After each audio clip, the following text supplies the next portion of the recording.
Come on, you can do it. You can do it, Zoom. We believe in you.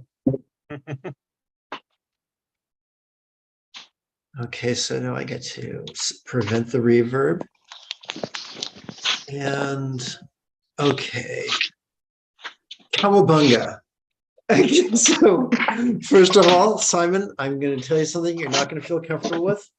Prepare yourself, because Yes. it's a compliment. Oh my goodness.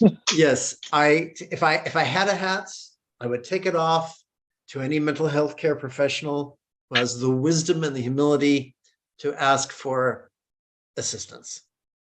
Well, thank you. I think that we all should. But a lot don't. I do agree with you. I think sometimes when we are out of ideas, it's best to ask other people for ideas instead of giving up. Right. Or you'd be surprised how many people will say, let's see, humility, make shit up, or blame the victim. Option 3 is often the one they go with too, and it's very annoying. It is. I'll tell you, in quasi-spiritual circles, you see that so damn often. Oh my goodness. Absolutely. So what I'd like to do is go into you. screen sharing mode, if that's okay. Of course. And it's a short outline. It's only 2 pages long. And so I'm going to, my specialty is insulting the intelligence of professionals such as yourself.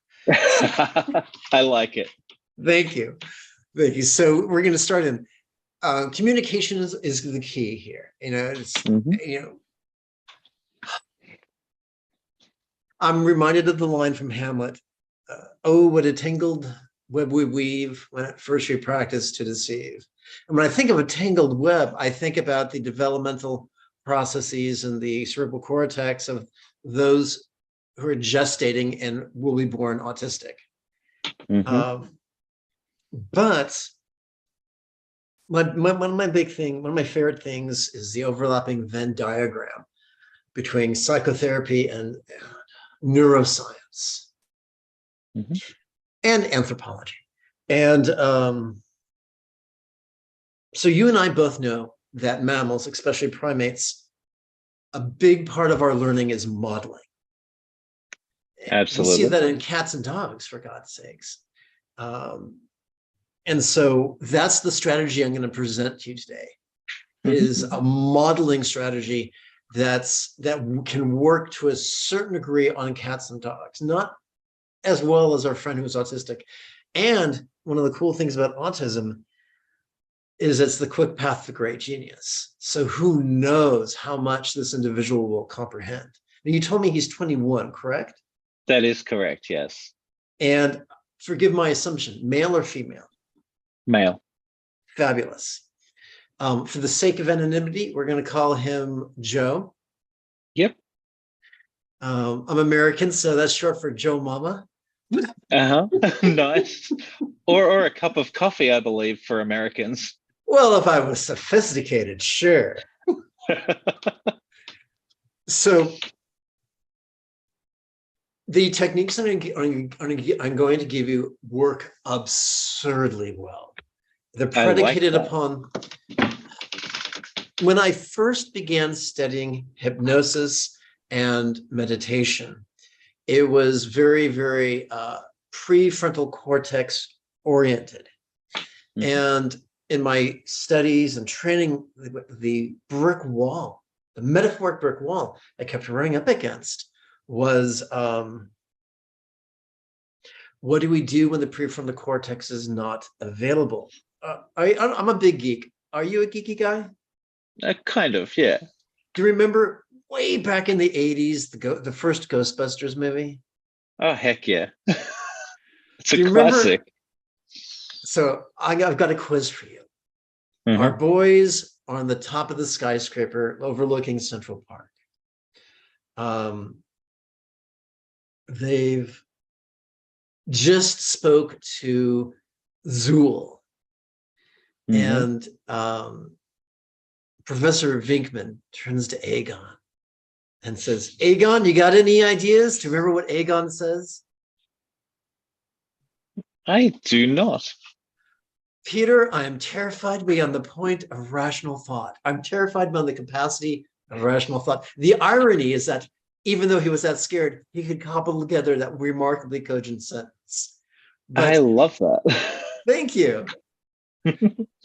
So here's the great irony is that when we need, the reason belief will always fail us as a coping system is that it's really ungainly. It requires a lot of energy. It requires a lot of prefrontal cortex because it's thought oriented and a lot of emotional wherewithal.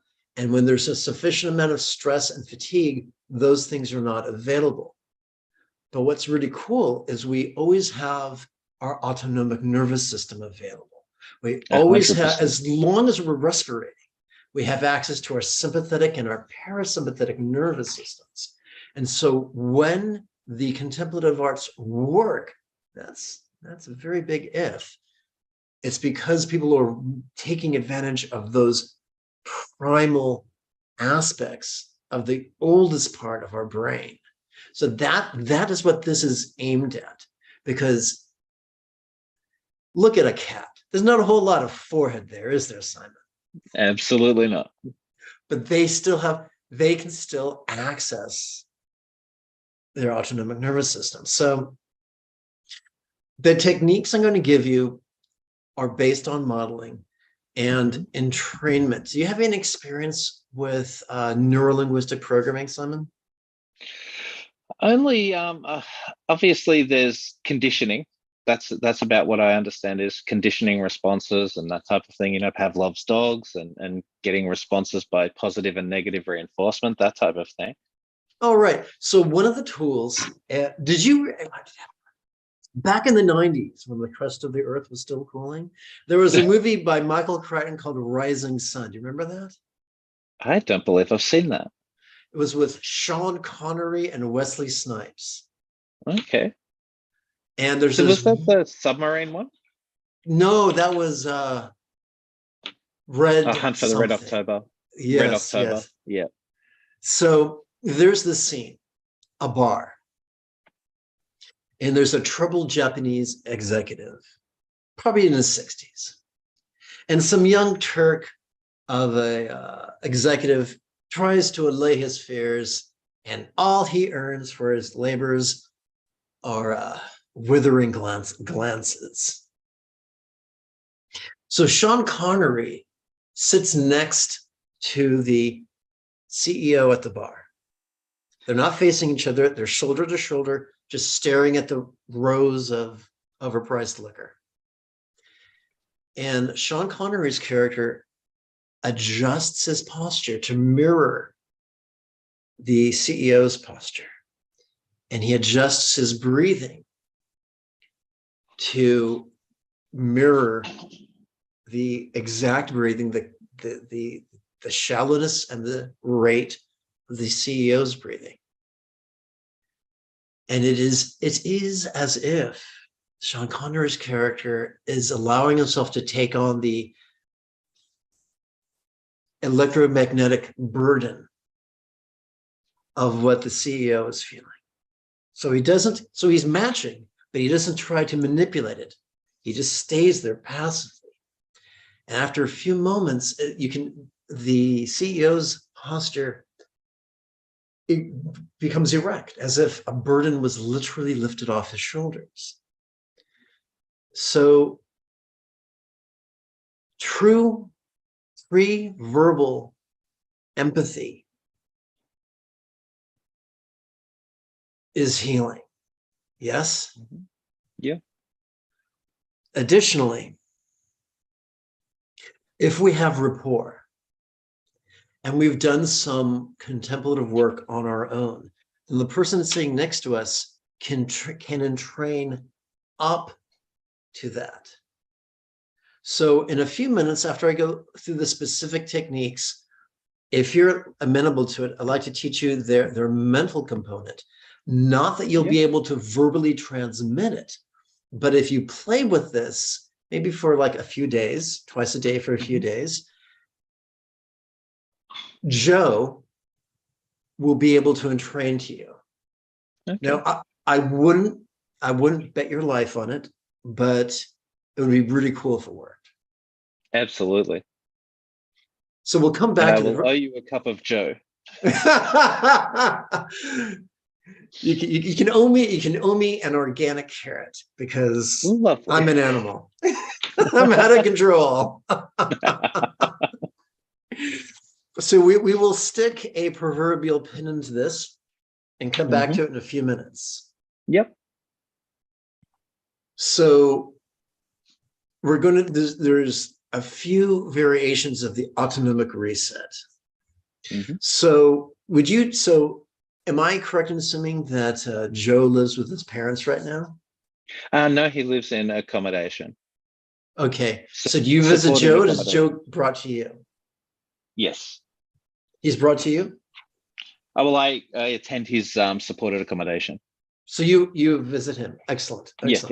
Sorry. Yes. So I'm going to assume that not like all, but like many, he's touch averse. On his own terms, he loves to touch, so he will reach out to grab our hands or whatever. But if we touch him, he pulls away. Yes, like a kitty cat. Absolutely. Okay. Fabulous. Yeah. So you'll want to discuss this if when you interface with Joe, are there other people in the room, social workers, therapists, or is it just you and Joe? Generally support workers. Okay, so if I was you, and clearly I'm not, I don't have the beautiful beard.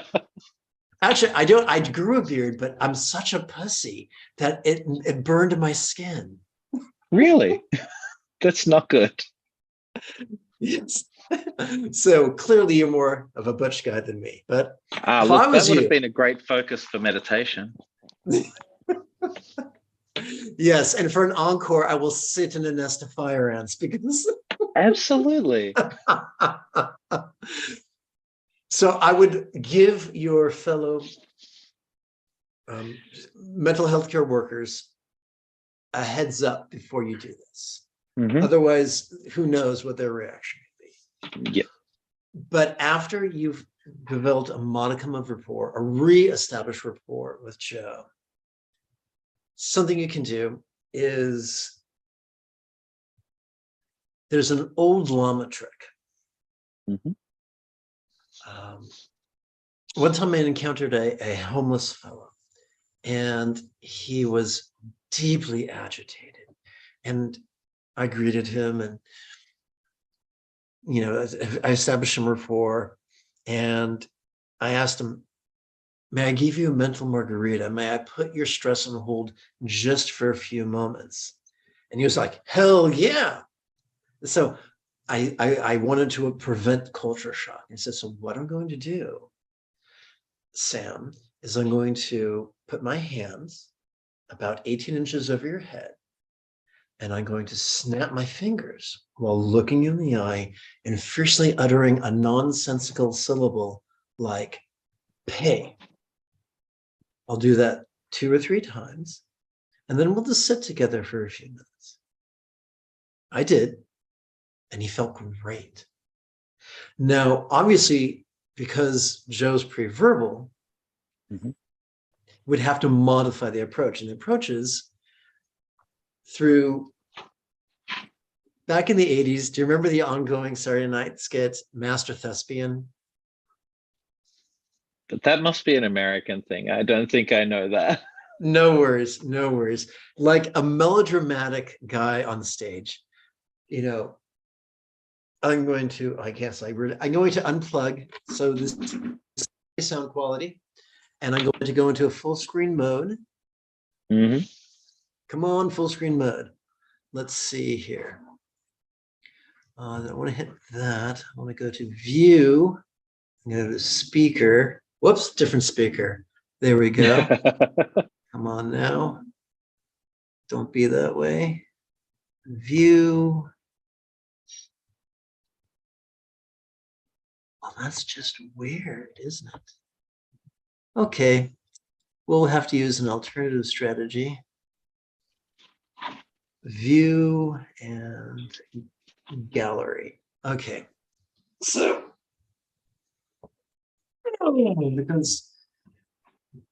so I'm in the room and just dramatically assuming a horse stance and being very, very silly.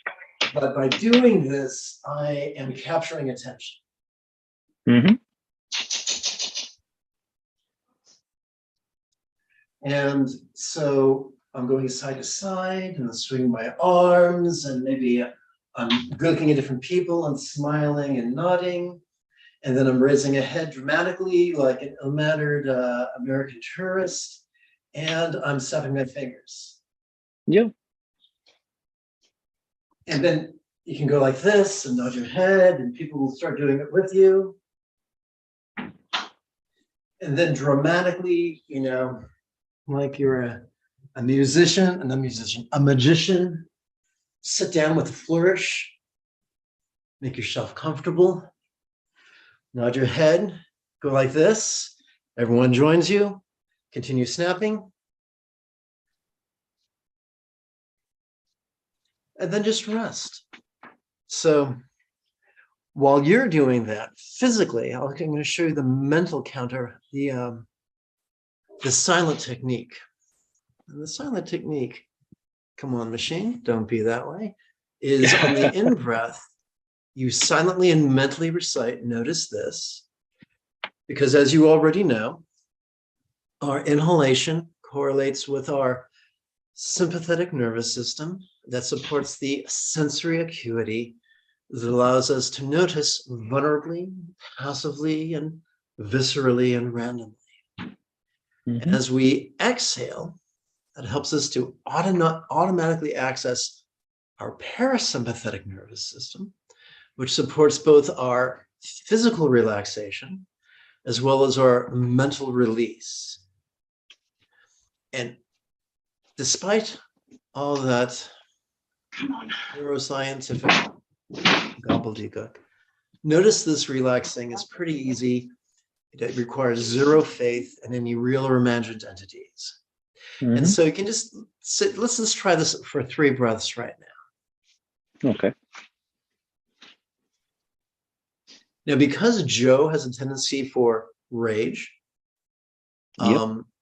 you can close your eyes and tuck your chin, which is very sedating.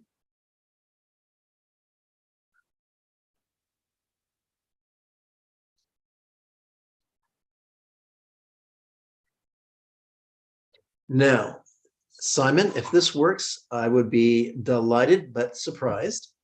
So this is our first go. This is our first swing at bat. There's probably no baseball in Australia. So we understand baseball because it's in your culture. That's our snapping. That's our seated snapping strategy. Now we're going to go to a seated peekaboo strategy. Mm-hmm. It's absurd. Yeah, I like absurd. You got to think outside the box. I'm going to subject you to the big face, which is a war crime according to the Geneva Convention. So terrible. It is not. we've already explored that there's a correlation between the phases of the autonomic nervous system and the breath. Mm-hmm. There's also in the fundamental central nervous system a correlation between left and right for some reason. Now, I'm not sure, is your audio still working? Yes. Okay, I can't hear you for some reason. That's probably because I took my earbuds out. So, good grief.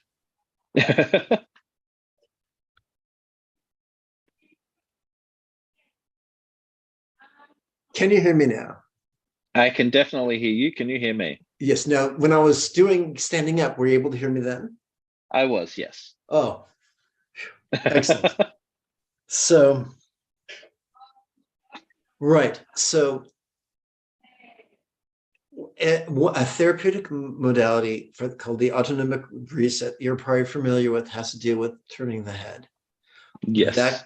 That can be really stressful to someone with the extreme sensitivities of autism. But around the world, every child plays peekaboo. Correct. So there's a way to do that, asymmetric peekaboo, because what kind of a pretensive asshole would try to use a polysyllabic word to modify a child's game. I just think it's great. So Asymmetric peekaboo. So your eyes are open, your palms are over your eyes. And as you inhale, you reveal your left eye. And as you exhale, you reveal your right eye. Yeah.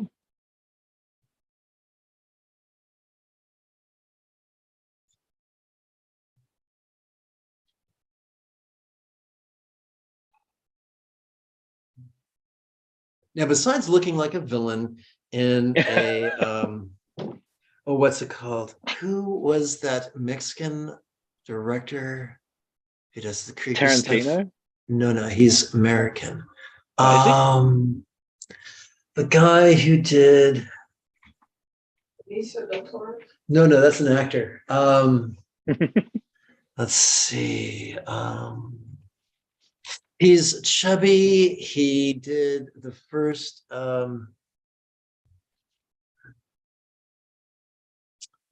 well, his name will occur to me later on. But anyway, so I can't tell the joke without the name. Oh, Simon went away. Really? Yes, and now you're back. Okay, so Okay. so you've already established rapport with Joe. Everyone knows what's going on, and so they know that you haven't had a stroke. You've sat down. Hopefully, Joe and your companions have sat down as well, and you're doing this technique. No matter how angry or frightened Joe is feeling, this will work. Okay. Once Joe is getting comfortable, when and if Joe becomes comfortable with this, they can do it with just your eyelids.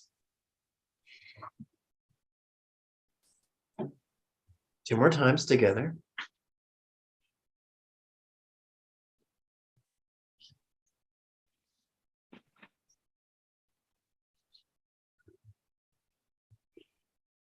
May I ask you a question or two about the facility that Joe calls home? Yes, it's just a 1-bedroom unit with a staff office at the front, a lounge room, and a kitchen. It's a very basic apartment. Does he have access to the outdoors? Yes. He goes out when he feels like going out with his carers. Tends to like to go and watch the wind blowing the leaves in the trees. That's a very sensory experience for him. Right. Yeah, and he loves watching water flowing. So if we take him to a creek or something like that, he loves to sit and just watch the water go by. Nice. Beautiful metaphor there. This is tricky, and this will require a lot of rapport and experience that I don't possess. But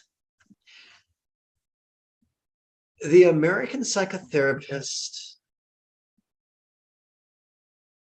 wow, whose name eludes me at the moment. I'm not doing well with my recall this afternoon. Walker. Is it Paul Walker? Anyway, that's probably not it. Anyway, he wrote a book called Walking Your Blues Away that you can find on Amazon.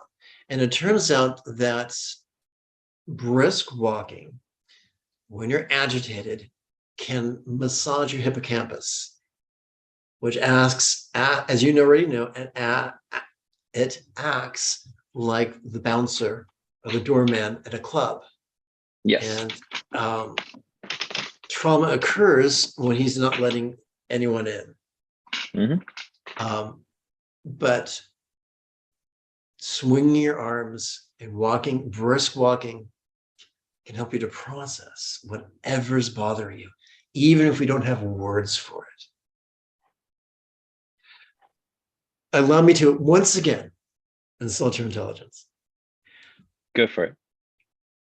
Way back before there was Homo sapiens or any type of Homo, way back before there were primates, way back when there were just reptiles, our first sentience was perception.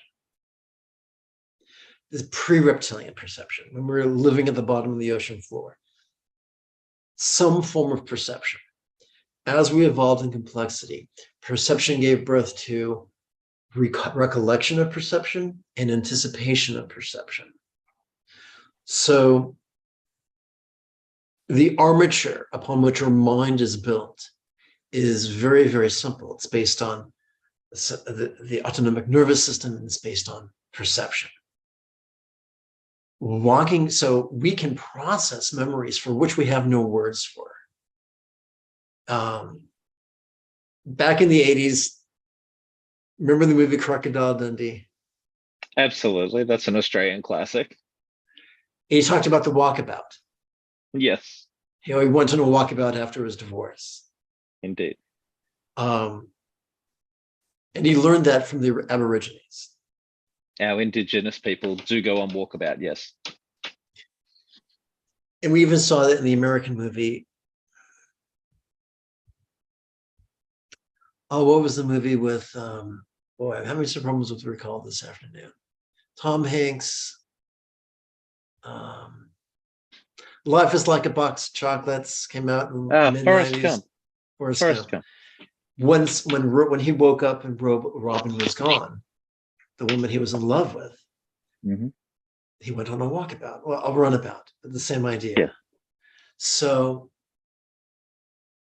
if there's a way you or his other additional caregivers can model for him just silly, ridiculous, free striding, someplace where he can just, just walk and perhaps leap and skip and whatever makes him feel free. This feeds into the autonomic reset strategy. One of the benefits, I'm neurodivergent, and the ways these techniques have helped me to deal with when I'm see PTSD flashbacks, deeply traumatic. These techniques have helped me work through that. Now, that's not the same as that's not precisely what Joe's going through, but this helps. I've been described by some as being on the autism index, but that's an index. It's a spectrum. Yeah. So doesn't mean I'm exactly like him, but it works. When I've been on the verge of a psychotic break, these techniques have served me well. And especially if you play with them on your own, so you get familiar with them, especially with the mental counterpart. Notice this, relaxing. It could, the potential is for it to be very helpful. So I've been gabbing a lot. Before I stop taking up your time, I want to check my notes briefly. So let me go back to a share screen mode. And I guess that's it. I think that's everything I hope to share with you. Before I respect your time and your energy and let you go, do you have any final questions? How will I know in the initial short term if the peekaboo is working? So that's an excellent question. I'm going to assume that this is not your first rodeo. Correct. So you can observe his body language, his behavior, and you can see his respiration quicken and become shallow or soften and deepen and grow slow. You can see his actions become more agitated. Yeah. And you can see his actions slow down. You can see his posture become rounded and coiled and pugilistic, or open and vulnerable and peaceful. Yeah.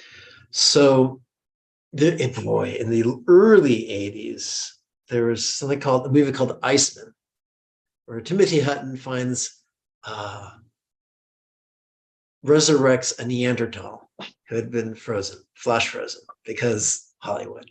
And so he has to communicate with him non-verbally. So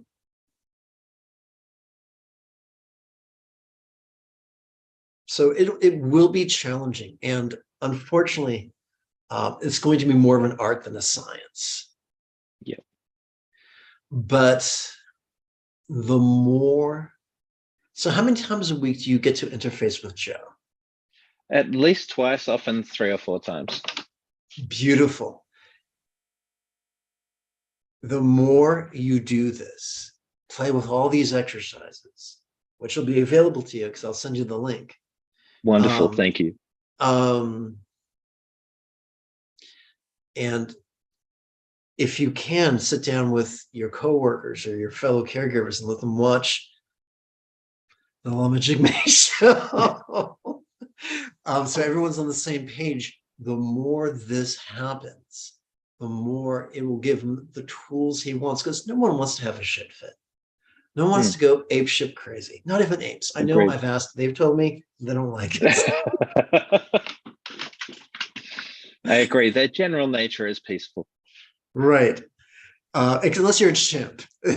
No, then, no. They don't make sense. They need to learn from bonobos. I love bonobos. Oh, I love. Have you read the book by Peter Joseph, The New Human Rights Movement? I have not, but I will. Oh, I wish you would. He explores the intersectionality of economics and public health and the criminal justice system. And he says that physiologically, bonobos and chimpanzees are nearly identical. They come from a common ancestor separated only by environment. And the bonobos live in a abundant and safe environment.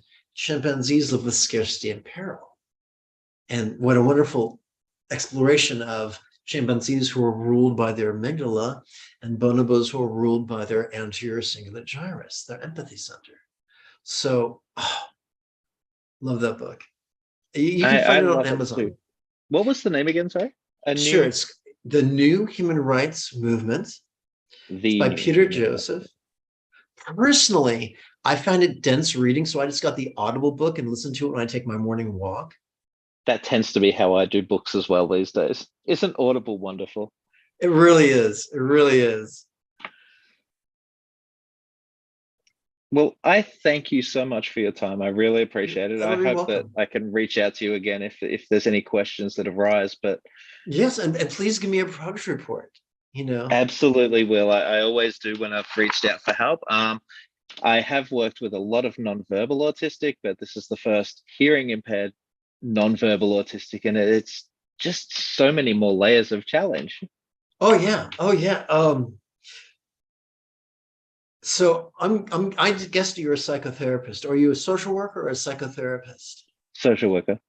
In your peer group, do you have any hearing impaired individuals who are also social workers? I have a couple, but they speak what we call Auslan. I think you call it American Standard Sign Language or something like that. ASL, right? Our client is not at the cognitive stage that we can teach him a language as complex as that, obviously. Right. Here's what I was getting at. This is going to be really. I don't want to be an insensitive bastard. Yet here I go.